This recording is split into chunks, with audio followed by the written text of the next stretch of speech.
നടിയും മോഡലും big boss താരവുമായിട്ടുള്ള Shefali എന്നുള്ളൊരു ഹിന്ദിയിലെ ഒരു സിനിമാ നടി മരണപ്പെട്ട കാര്യം നമ്മളെല്ലാവരും അറിഞ്ഞാണ്. ധാരാളം ആളുകൾ പറയുന്നത് വൈറ്റമിൻ സിയും ഗ്ലൂട്ടാത്തയോണും അടങ്ങിയ മരുന്നുകൾ ധാരാളം എടുത്തത് കൊണ്ടാണ് ഈ ഒരു യുവതി മരണപ്പെട്ടെന്നുള്ളതാണ്. ഇപ്പം എന്താണ് ഈ ഗ്ലൂട്ടാത്തയോൺ ഇഞ്ചക്ഷൻ? ഗ്ലൂട്ടാത്തയോൺ എന്ന് പറഞ്ഞാൽ നമുക്ക് സ്വാഭാവികമായിട്ട് നമ്മുടെ ശരീരത്തിൽ തന്നെ ഉണ്ടാകുന്ന ഒരു ആൻറ്റി ഓക്സിഡൻ്റ് ആണ്. നമ്മുടെ ശരീരത്തിൽ ഓക്സിഡേറ്റീവ് സ്ട്രെസ് കുറയ്ക്കാൻ വേണ്ടി ഉപയോഗിക്കുന്ന ഒരു സാധനമാണ് ഗ്ലൂട്ടാത്തയോൺ. അത് ശരിക്കും ലിവർ ഫെയിലിയറിൻ്റെ ട്രീറ്റ്മെൻ്റ് ഒക്കെ ആയിട്ടാണ് ഉപയോഗിച്ചുകൊണ്ടിരുന്നത്. പക്ഷേ അതിൻ്റെ ഒരു ചെറിയ സൈഡ് എഫക്റ്റ് ആയിട്ടോ അല്ലെങ്കിൽ ഒരു എഫക്റ്റ് ആയിട്ടോ പറയാവുന്നതാണ് സ്കിന്ന് വെളുക്കുക എന്നുള്ളത് ഒരു എഫക്റ്റാണ്. പക്ഷെ അത് താൽക്കാലികമാണ്. അത് നിർത്തിക്കഴിഞ്ഞ് കഴിഞ്ഞാൽ വീണ്ടും തിരിച്ചു വരാനുള്ള സാധ്യത വളരെയധികം കൂടുതലാണ്. അപ്പം നാച്ചുറലായിട്ട് ഗ്ലൂട്ടാത്തയോൺ കൂട്ടുന്നതാണ് നല്ലത്. അതിനെക്കുറിച്ച് ധാരാളം വീഡിയോ ഞാൻ ചെയ്തിട്ടുണ്ട്. പക്ഷേ ആർട്ടിഫിഷ്യലായിട്ട് IV ഇഞ്ചക്ഷൻ പോലെ എടുത്തു കഴിഞ്ഞാൽ പല സൈഡ് എഫക്റ്റും ഉണ്ട്. അതിന് ലിവർ ഫെയിലർ ഉണ്ടാക്കാം, കിഡ്നി ഫെയിലർ ഉണ്ടാക്കാം, അതുപോലെ വാസോ ഡയലറ്റേഷൻ എന്ന് പറഞ്ഞാൽ നമ്മുടെ വെസൽസ് എല്ലാം വലുതാക്കി ബ്ലഡ് പ്രഷർ താഴോട്ട് പോകും.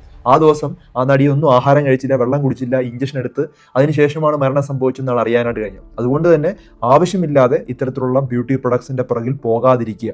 പല ക്ലിനിക്സിലും ഇപ്പോൾ ഈ IV ഇഞ്ചക്ഷൻസും ഗ്ലൂട്ടാത്തയോണും റെക്കമെൻഡ് ചെയ്യുന്നത് അവർക്കൊരു വിവരവും ഇല്ല ഇതിനെക്കുറിച്ച് ഒന്നും പഠിക്കാത്തവരാണ് ഇത് റെക്കമെൻഡ് ചെയ്യുന്നത്. അപ്പോൾ അതുകൊണ്ട് തന്നെ നിങ്ങൾ നിങ്ങളുടെ ആരോഗ്യത്തിനാണ് കൂടുതൽ പ്രാധാന്യം കൊടുക്കേണ്ടത്, നിങ്ങളുടെ സൗന്ദര്യത്തിനല്ല. ഇത് വ്യക്തമായി മനസ്സിലാക്കിയിരിക്കും.